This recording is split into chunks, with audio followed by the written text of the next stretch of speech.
Lucy Westenra's diary. The 12th of September. How good they all are to me. I quite love that dear Dr. Van Helsing. I wonder why he was so anxious about these flowers. He positively frightened me. He was so fierce. And yet he must have been right, for I feel comfort from them already. Somehow, I do not dread being alone tonight, and I can go to sleep without fear. I shall not mind any flapping outside the window. Oh, the terrible struggle that I have had against sleep so often of late, the pain of the sleeplessness, or the pain of the fear of sleep, with such unknown horrors as it has for me. How blessed are some people, whose lives have no fears, no dreads, to whom sleep is a blessing that comes nightly, and brings nothing but sweet dreams. Well, here I am tonight, hoping for sleep, and lying like Ophelia in the play, with virgin crowns and maiden struments. I never liked garlic before, but tonight it is delightful. There is peace in its smell. I feel sleep coming already. Good night, everybody. Dr. Seward's diary. The 13th of September. Called at the Berkeley and found Van Helsing, as usual, up to time. The carriage ordered from the hotel was waiting. The professor took his bag, which he always brings with him now. Let all be put down exactly. Van Helsing and I arrived at Hillingham at 8 o'clock. It was a lovely morning. The bright sunshine and all the fresh feeling of early autumn seemed like the completion of nature's annual work. The leaves were turning to all kinds of beautiful colors, but had not yet begun to drop from the trees. When we entered we met Mrs. Westenra coming out of the morning room. She is always an early riser. She greeted us warmly and said, "You will be glad to know that Lucy is better. The dear child is still asleep." I looked into her room and saw her, but did not go in, lest I should disturb her. The professor smiled, and looked quite jubilant. He rubbed his hands together, and said, "Aha, I thought I had diagnosed the case. My treatment is working." To which she answered, "You must not take all the credit to yourself, Doctor. Lucy's state this morning is due in part to me." "How you do mean, Mom?" asked the professor. "Well, I was anxious about the dear child in the night, and went into her room. She was sleeping soundly, so soundly that even my coming did not wake her, but the room was awfully stuffy. There were a lot of those horrible, strong-smelling flowers about everywhere, and she had actually a bunch of them round her neck.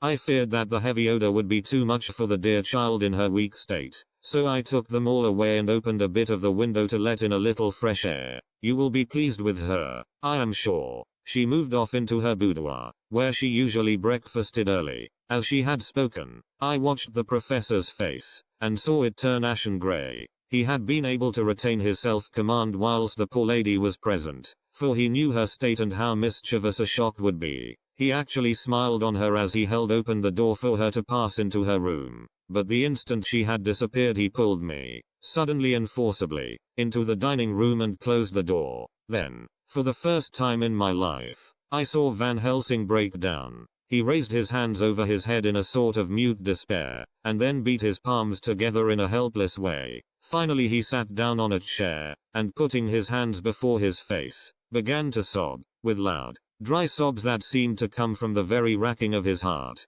Then he raised his arms again, as though appealing to the whole universe. "God, God, God," he said, "what have we done? What has this poor thing done, that we are so sore beset? Is there fate amongst us still, sent down from the pagan world of old, that such things must be, and in such way? This poor mother, all unknowing, and all for the best as she think, does such thing as lose her daughter body and soul, and we must not tell her, we must not even warn her, or she die, and then both die. Oh, how we are beset. How are all the powers of the devils against us?" Suddenly he jumped to his feet.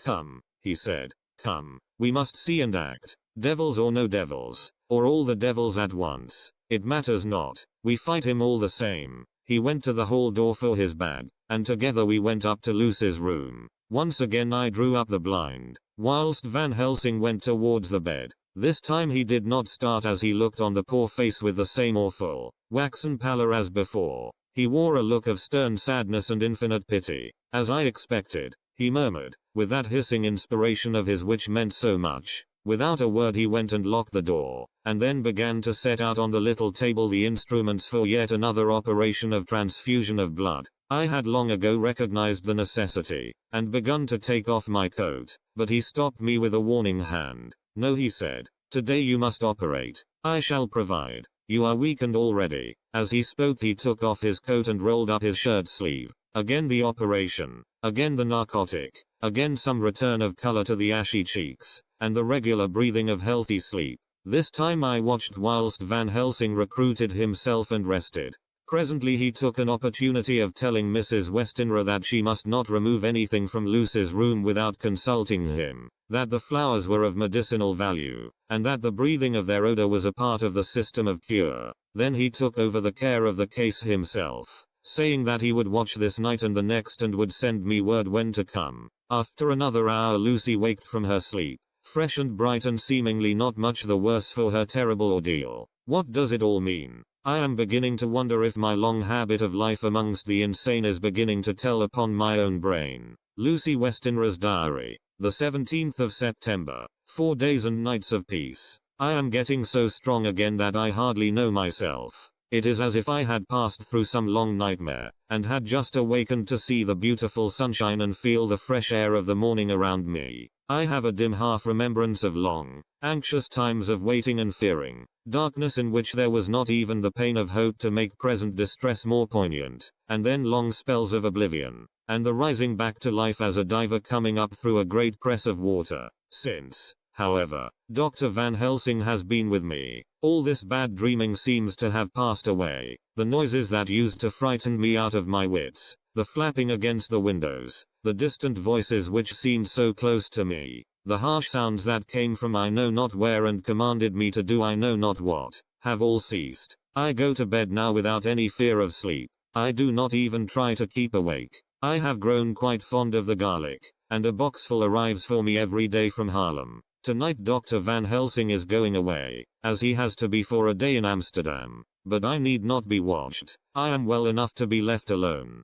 Thank God for mother's sake, and dear Arthur's, and for all our friends who have been so kind. I shall not even feel the change, for last night Dr. Van Helsing slept in his chair a lot of the time. I found him asleep twice when I awoke, but I did not fear to go to sleep again, although the boughs or bats or something napped almost angrily against the window panes. The Pall Mall Gazette, the 18th of September. The Escaped Wolf. Perilous adventure of our interviewer. Interview with the keeper in the zoological gardens. After many inquiries and almost as many refusals, and perpetually using the words Pall Mall Gazette as a sort of talisman, I managed to find the keeper of the section of the zoological gardens in which the wolf department is included. Thomas Bilder lives in one of the cottages in the enclosure behind the Elephant House, and was just sitting down to his tea when I found him. Thomas and his wife are hospitable folk, elderly, and without children, and if the specimen I enjoyed of their hospitality be of the average kind, their lives must be pretty comfortable. The keeper would not enter on what he called business until the supper was over, and we were all satisfied. Then when the table was cleared, and he had lit his pipe, he said, "Now, sir, you can go on and ask me what you want. You'll excuse me refusin to talk of professional subjects afore meals. I gives the wolves and the jackals and the hyenas in all our section their tea afore I begins to ask them questions." "How do you mean, ask them questions?" I queried, wishful to get him into a talkative humor. "Hittin' of them over the head with a pole is one way, scratchin' of their ears is another, when gents as is flush wants a bit of a show off to their gals. I don't so much mind the fust, the hittin' with a pole afore I chucks in their dinner, but I waits till they've had their sherry and coffee, so to speak, afore I tries on with the ear scratchin'. Mind you," he added philosophically, "there's a deal of the same nature in us as in them theer animals. Here's you comin' and askin' of me questions about my business, and I that grumpy like that only for your bloomin' half-quid I'd a seen you blowed fust 'fore I'd answer. Not even when you asked me sarcastic like if I'd like you to ask the superintendent if you might ask me questions. Without offense did I tell ye to go to hell? You did. And when you said you'd report me for usin' of obscene language that was hittin' me over the head. But the half-quid made that all right. I weren't going to fight, so I waited for the food, and did with my owl as the wolves, and lions, and tigers does. But, law love yer art, now that the old ooman has stuck a chunk of her tea cake in me, and rinsed me out with her bloomin' old teapot, and I've lit hup, you may scratch my ears for all you're worth, and won't get even a growl out of me. Drive along with your questions. I know what yer comin' at. That air escaped wolf. Exactly. I want you to give me your view of it. Just tell me how it happened, and when I know the facts I'll get you to say what you consider was the cause of it, and how you think the whole affair will end. Alright, governor. This air is about the old story. That airwolf what we called Berserker was one of 3 grey ones that came from Norway to Jamratches, which we bought off him 4 years ago. He was a nice well-behaved wolf, that never gave no trouble to talk of. I'm more surprised at him for wanting to get out nor any other animal in the place. But, there, you can't trust wolves no more nor women. Don't you mind him, so broke in Mrs. Tom, with a cheery laugh. He's got mindin' the animals so long that blessed if he ain't like a old wolf myself. But there ain't no harm in him. Well, sir, it was about 2 hours after feedin' yesterday when I first hear my disturbance. I was making up a litter in the monkey house for a young puma which is ill, but when I heard the yelpin' and howlin' I came away straight. There was Berserker a tearin' like a mad thing at the bars as if he wanted to get out. There wasn't much people about that day, and close at hand was only one man, a tall, thin chap, with a hook nose and a pointed beard, with a few white hairs running through it. He had a hard, cold look and red eyes, and I took a sort of mislike to him, for it seemed as if it was him as they was irritated at. He had white kid gloves on his hands, and he pointed out the animals to me and says, "Keeper, these wolves seem upset at something. Maybe it's you," says I, for I did not like the airs as he give myself. He didn't get angry, as I hoped he would, but he smiled a kind of insolent smile, with a mouth full of white, sharp teeth. "Oh no, they wouldn't like me," he says. "Ah yes, they would," says I, imitatin' of him. "They always likes a bone or two to clean their teeth on about tea time, which you has a bag full." Well, it was a odd thing, but when the animals see us talkin' they lay down, and when I went over to Berserker he let me stroke his ear same as ever. That there man came over, and blessed but if he didn't put in his hand and stroke the old wolf's ears too. "Take care," says I. "Berserker is quick." "Never mind," he says. "I'm used to 'em." "Are you in the business yourself?" I says, taking off my hat, for a man what trades in wolves, etc., is a good friend to keepers. "No," says he, "not exactly in the business, but I have made pets of several," and with that he lifts his hat as polite as a lord, and walks away. Old Berserker kept looking after him till he was out of sight, and then went and lay down in a corner and wouldn't come out the ole heavening. Well, last night, so soon as the moon was up, the wolves here all began howling. There warn't nothing for them to howl at. There warn't no one near, except someone that was evidently callin' a dog somewheres out back of the gardings in the park road. Once or twice I went out to see that all was right, and it was, and then the howling stopped. Just before 12 o'clock I just took a look round afore turnin' in, and, bust me, but when I came opposite to old Berserker's cage I see the rails broken and twisted about and the cage empty. And that's all I know for certain.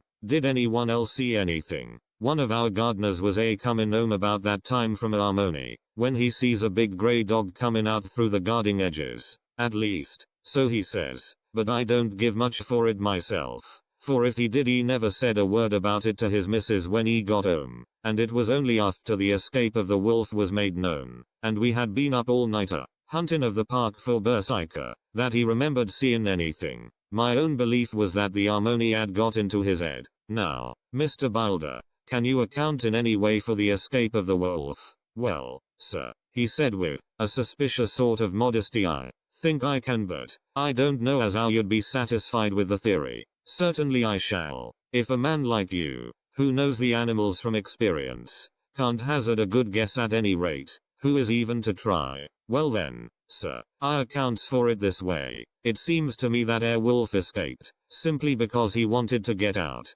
From the hearty way that both Thomas and his wife laughed at the joke I could see that it had done service before, and that the whole explanation was simply an elaborate sell. I couldn't cope in badinage with the worthy Thomas, but I thought I knew a surer way to his heart, so I said, "Now, Mr. Boulder, we'll consider that first half sovereign worked off, and this brother of his is waiting to be claimed when you've told me what you think will happen." "Right wha, sir," he said briskly. "Ye'll excuse me, I know, for chaffin' of ye, but the old woman here winked at me, which was as much as telling me to go on." "Well, I never said the old lady. My opinion is this, that wolf is hidin' of, somewheres, The gardener what didn't remember said he was a galloping northward faster than a horse could go, but I don't believe him. 4. Yes sir. Wolves don't gallop no more nor dogs does. They not bein' built that way. Wolves is fine things in a storybook, and I dare say when they gets in packs and does be chivying something that's more afeard than they is they can make a devil of a noise and chop it up, whatever it is. But, Lord bless you, in real life a wolf is only a low creature, not half so clever or bold as a good dog, and not half a quarter so much fight in him. This one ain't been used to fightin' or even to providin' for hisself, and more like he's somewhere round the park a-hidin' and a-shiverin' of, and, if he thinks at all, wonderin' where he is to get his breakfast from. Or maybe he's got down some area and is in a coal cellar. My eye, won't some cook get a rum start when she sees his green eyes shining at her out of the dark?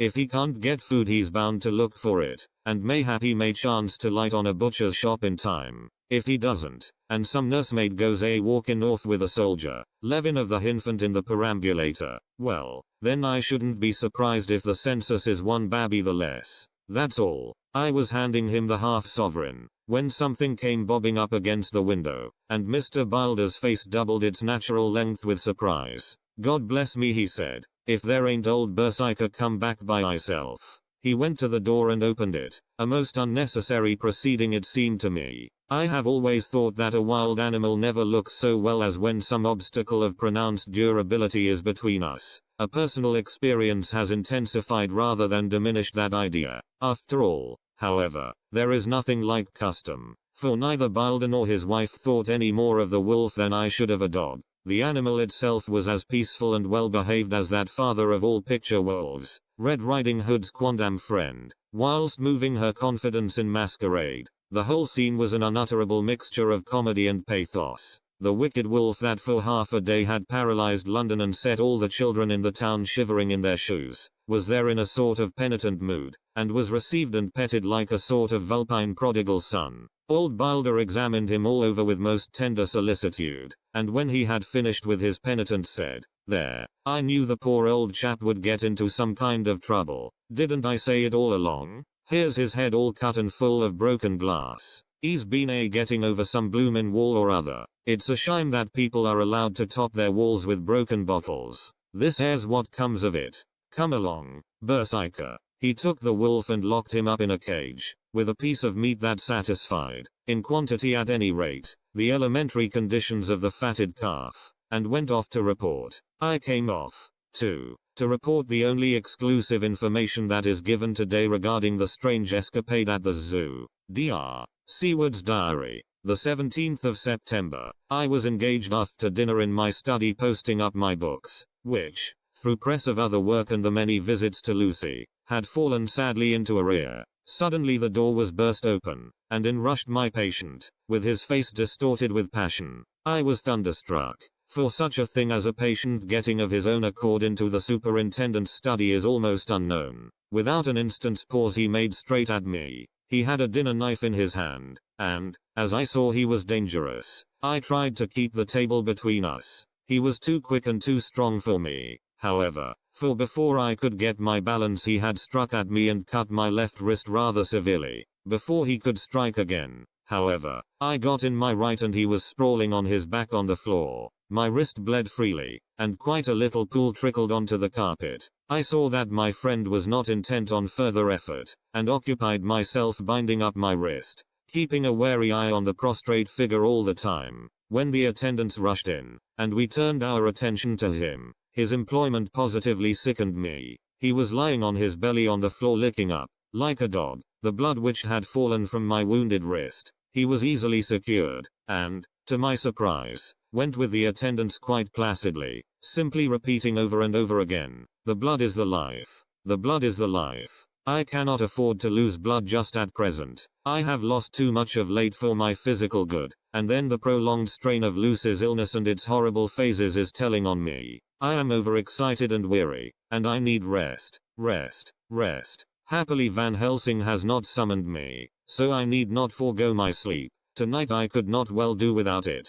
Telegram. Van Helsing, Antwerp, to Seward, Carfax. Sent to Carfax, Sussex, as no county given. Delivered late by 22 hours. the 17th of September. Do not fail to be at Hillingham tonight. If not watching all the time frequently, visit and see that flowers are as placed. Very important. Do not fail. Shall be with you as soon as possible after arrival. Dr. Seward's Diary. The 18th of September. Just off for train to London. The arrival of Van Helsing's telegram filled me with dismay. A whole night lost, and I know by bitter experience what may happen in a night. Of course it is possible that all may be well, but what may have happened? Surely there is some horrible doom hanging over us that every possible accident should thwart us in all we try to do. I shall take this cylinder with me, and then I can complete my entry on Lucy's phonograph. Memorandum left by Lucy Westenra, the 17th of September,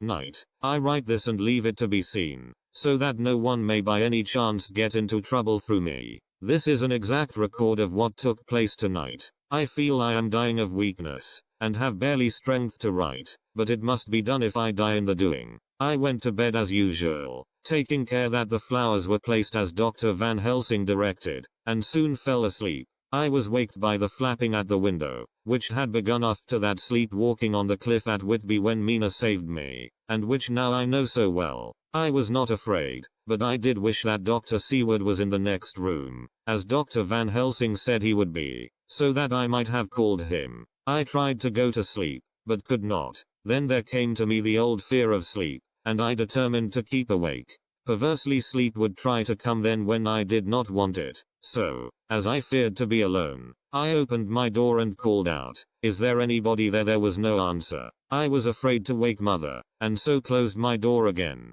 Then outside in the shrubbery I heard a sort of howl like a dog's, but more fierce and deeper. I went to the window and looked out, but could see nothing, except a big bat, which had evidently been buffeting its wings against the window. So I went back to bed again, but determined not to go to sleep. Presently the door opened, and mother looked in, seeing by my moving that I was not asleep, came in, and sat by me. She said to me even more sweetly and softly than her wont, "I was uneasy about you, darling, and came in to see that you were all right. I feared she might catch cold sitting there, and asked her to come in and sleep with me. So she came into bed, and lay down beside me. She did not take off her dressing gown, for she said she would only stay a while and then go back to her own bed. As she lay there in my arms, and I in hers, the flapping and buffeting came to the window again. She was startled and a little frightened, and cried out, 'What is that?' I tried to pacify her, and at last succeeded, and she lay quiet, but I could hear her poor dear heart still beating terribly. After a while there was the low howl again out in the shrubbery, and shortly after there was a crash at the window, and a lot of broken glass was hurled on the floor. The window blind blew back with the wind that rushed in, and in the aperture of the broken panes there was the head of a great, gaunt grey wolf. Mother cried out in a fright, and struggled up into a sitting posture, and clutched wildly at anything that would help her. Amongst other things, she clutched the wreath of flowers that Dr. Van Helsing insisted on my wearing round my neck, and tore it away from me. For a second or two she sat up, pointing at the wolf, and there was a strange and horrible gurgling in her throat. Then she fell over, as if struck with lightning, and her head hit my forehead and made me dizzy for a moment or two. The room and all round seemed to spin round. I kept my eyes fixed on the window, but the wolf drew his head back, and a whole myriad of little specks seemed to come blowing in through the broken window, and wheeling and circling round like the pillar of dust that travelers describe when there is a simoon in the desert. I tried to stir, but there was some spell upon me, and dear mother's poor body, which seemed to grow cold already, for her dear heart had ceased to beat, weighed me down, and I remembered no more for a while. The time did not seem long, but very, very awful, till I recovered consciousness again. Somewhere near, a passing bell was tolling, the dogs all round the neighborhood were howling, and in our shrubbery, seemingly just outside, a nightingale was singing. I was dazed and stupid with pain and terror and weakness, but the sound of the nightingale seemed like the voice of my dead mother come back to comfort me. The sound seemed to have awakened the maids, too, for I could hear their bare feet pattering outside my door. I called to them, and they came in, and when they saw what had happened, and what it was that lay over me on the bed, they screamed out. The wind rushed in through the broken window, and the door slammed to. They lifted off the body of my dear mother, and laid her, covered up with a sheet, on the bed after I had got up. They were all so frightened and nervous that I directed them to go to the dining room and have each a glass of wine. The door flew open for an instant and closed again. The maid shrieked, and then went in a body to the dining room, and I laid what flowers I had on my dear mother's breast. When they were there I remembered what Dr. Van Helsing had told me, but I didn't like to remove them, and, besides, I would have some of the servants to sit up with me now. I was surprised that the maids did not come back. I called them, but got no answer, so I went to the dining room to look for them. My heart sank when I saw what had happened. They all four lay helpless on the floor, breathing heavily. The decanter of sherry was on the table half full, but there was a queer, acrid smell about. I was suspicious, and examined the decanter. It smelt of laudanum, and looking on the sideboard, I found that the bottle which mother's doctor uses for her, was empty. What am I to do? What am I to do? I am back in the room with mother. I cannot leave her, and I am alone, save for the sleeping servants, whom someone has drugged, alone with the dead. I dare not go out, for I can hear the low howl of the wolf through the broken window. The air seems full of specks, floating and circling in the draft from the window, and the lights burn blue and dim. What am I to do? God shield me from harm this night. I shall hide this paper in my breast, where they shall find it when they come to lay me out. My dear mother gone. It is time that I go too. Goodbye, dear Arthur. If I should not survive this night, God keep you, dear, and God help me.